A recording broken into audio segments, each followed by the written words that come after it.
Uno de los factores que influyeron en la Revolución Francesa fue el crecimiento de una sociedad secreta conocida habitualmente como la masonería. La palabra masonería viene de una palabra francesa, maçon, que quiere decir albañil o constructor.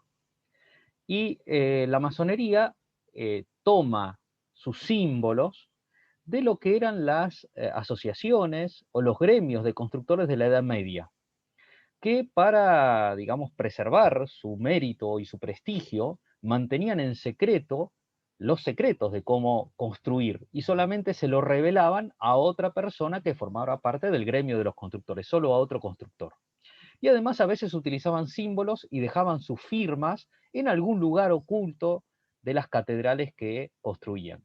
Entonces la masonería es una sociedad secreta que no es una sociedad de albañiles o de constructores, sino que toma su inspiración del nombre y los símbolos de la construcción y de la arquitectura, y que formaba grupos llamados logias, que tenían cierto grado de secreto, y que en esos grupos tenían ritos, tenían una jerarquía, y promovían las ideas del iluminismo, trataban de influir, de penetrar en todos los distintos aspectos de la sociedad y del reino, y de esa manera promover a los otros masones, y de esa manera tratar de instalar las ideas del iluminismo.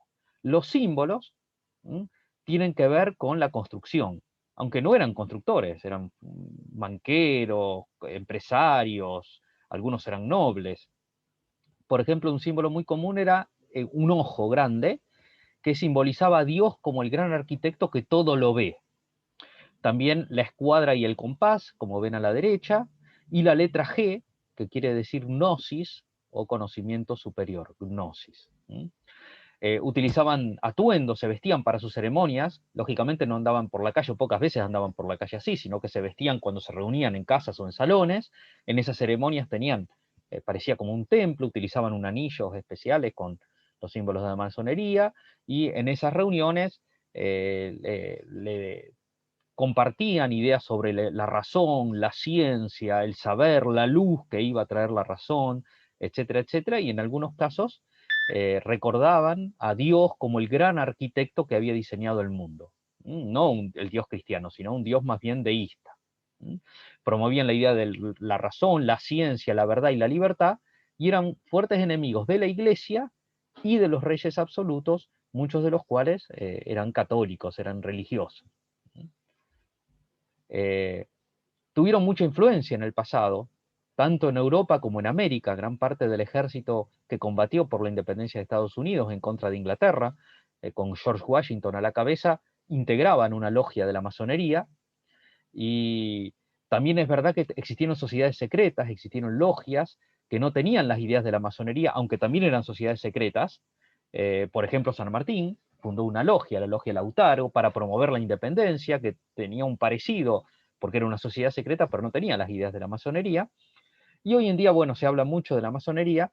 Hoy en día parece que su influencia es menor, no es tan importante como lo tuvo en el pasado, en donde hubo presidentes que integraron la masonería, y hoy en día ya no son secretos, sino discretos. O sea, tienen templos, tienen lugares de reunión que se pueden ver, se saben dónde están, pero no andan diciendo los miembros públicamente quiénes lo son. Por eso hay que evitar hoy en día las teorías conspiracionistas que piensan que detrás de todo hay grupos secretos, etcétera, porque pareciera que es más complejo el mundo de hoy.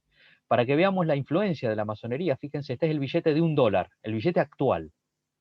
Si ustedes ven, en el billete del dólar, en el reverso, hay una pirámide con el símbolo, un símbolo de la masonería que es el ojo. Uno dice, ¿qué tiene que hacer una pirámide en un billete de Estados Unidos donde no hay pirámides? Y bueno, tiene que ver con una logia, que fue la logia de los Illuminati, una logia masónica, que se originó en Inglaterra y que era partidaria de un nuevo orden y un gobierno mundial, de crear un grupo que iba a gobernar el mundo, y por eso pusieron su símbolo, porque tenían influencia en el gobierno norteamericano, su símbolo en el billete de $1, como podemos ver allí. El, el, este símbolo está rodeado por algunas expresiones. Nuestra empresa es exitosa.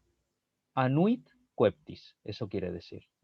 Y Novus Ordus Seculorum, el nuevo orden de los siglos. Eso es lo que significa. Y también hay otro símbolo que está cerca del billete del número 1, que está en el billete, que es una pequeña lechucita, un pequeño búho, que era el símbolo de esta logia, de los Illuminati. Esto no tiene que ver con Francia. Entonces los planteo para que vean cómo crecían las logias en ese momento y la masonería, y cómo tenían influencia en los gobiernos hasta el punto de haber estado atrás de la independencia de Estados Unidos. Esta es en la ciudad de Posadas, la capital de Misiones, hay un edificio que es una logia, y ese edificio pertenece a una logia.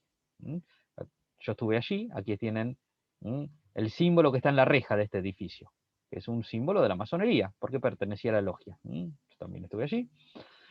Hoy en día, por ejemplo, a la derecha se ve el templo de la masonería en San Nicolás, y a la izquierda se ve un templo de la masonería en Cuba, en donde también existe porque fue algo internacional. Y este es el Palacio de San José, donde vivía Urquiza y donde murió Urquiza, en donde hay un cuadro en donde se lo muestra a Urquiza como miembro de la logia George Washington, en donde están todos los miembros, y ahí aparece Urquiza también, y a la derecha ustedes ven un pilar de una columna de este templo, en donde se ven los símbolos de la masonería, de este palacio, perdón, del Palacio de San José. Y estas son imágenes del templo que tiene la masonería aquí en Rosario, en la calle La Prida, en donde hacen sus reuniones, pero no tiene, por supuesto, la importancia que tenía en el pasado. Una influencia, yo les había dicho, era la de la masonería. La otra tuvo que ver con la economía. Durante la época de la monarquía absoluta predominaba una idea económica llamada el mercantilismo. El mercantilismo pensaba que un reino era rico cuando tenía metales, oro y plata. Tenía reservas de metales, tenía en el tesoro real guardado oro y plata, y eso mostraba la riqueza. Para poder tener oro y plata, el Estado se tenía que ocupar de intervenir en la economía y de manejar la economía, reduciendo la iniciativa privada para que se aumente la exportación y se reduzca la importación. Vender mucho y comprar poco. Porque entonces, si el reino le vendía mucho a los otros reinos le iban a pagar con oro y con plata. Si el reino no gastaba porque no compraba, podía guardar ese oro y plata, y de esa manera tenía reservas. Y entonces el tesoro real crecía y era poderoso. Lógicamente, esto hizo crecer la industrialización, por un lado, porque como no se le compraba a los otros países, había que producir uno, y además buscar colonias, buscar otros lugares a los cuales se lo pueda conquistar, para de esa manera obtener la materia prima para poder producir y no tener que andar comprándole a otros reinos. Lógicamente, esto también hizo que la clase empresaria, para llamar de alguna manera, no creciera, no se enriqueciera tanto, porque no se le permitía, digamos, la riqueza la acumulaba el reino a través de su tesoro real con el control que hacía de la economía. Frente a esta idea que tenía la monarquía absoluta, empezaron a aparecer nuevas ideas económicas como la fisiocracia o el liberalismo, que planteaban que había que dejar libertad en la economía.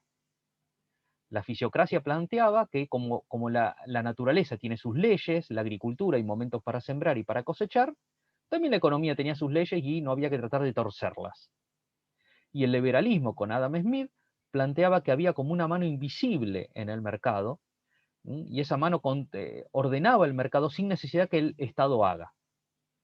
Si había algo que estaba muy caro, eso que estaba caro iba a haber gente que lo quiera producir, y al querer producir iba a haber más oferta y iba a bajar el precio solo, sin que el Estado haga nada. Si una persona si se vendía un artículo y había muchas personas que lo querían vender y pocas que lo querían comprar, el precio iba a bajar. En cambio, si iba a haber muchas personas que querían comprar y pocas que lo quieren vender, el precio iba a subir, la oferta y la demanda. Y eso solo regulaba la economía y determinaba el precio de las cosas y la inversión. Esa es la idea del liberalismo de Adam Smith. En este marco de estas ideas se produce una transformación importante en la producción económica. Se incorpora la máquina. Las primeras máquinas movidas por vapor, generadas por carbón. Primero en la industria textil, en la industria de la tela, de las ropas. Primero en Inglaterra, después en Francia y después en el resto de Europa. ¿Qué transformó el modo de producción? Ahora la producción iba a ser por máquinas. Se iba a producir en masa una muy grande cantidad de productos, no uno por uno. no en un taller personal, no en el taller del panadero, el taller de la costurera o del modista, sino la fábrica, que produce en masa. Y surge aquí el capitalismo, este modo de producción en donde se distingue el que aporta el capital, el dueño que se queda con la ganancia, y el que aporta el trabajo que recibe un sueldo. Lógicamente, esta distinción entre los dos factores de la producción hizo que los trabajadores cada vez estuvieran peor, porque los dueños de las empresas querían obtener una mayor ganancia y para eso tenían que pagar salarios más bajos. Como había mucha necesidad de trabajar de parte de los trabajadores, porque habían tenido que dejar el campo para ir a trabajar en la ciudad, los trabajadores pasaron a tener muy malas condiciones de trabajo, lo que se consideró la cuestión social, y ahí aparecieron las huelgas, los sindicatos y toda esa problemática. Aquí vemos algunas imágenes de las primeras máquinas a vapor de las fábricas, de los talleres que se instalaron, los grandes talleres, no los talleres artesanales, sino que las fábricas que se instalaron en el norte de Inglaterra, la locomotora a vapor, los barcos a vapor también, porque se utilizaban para todo.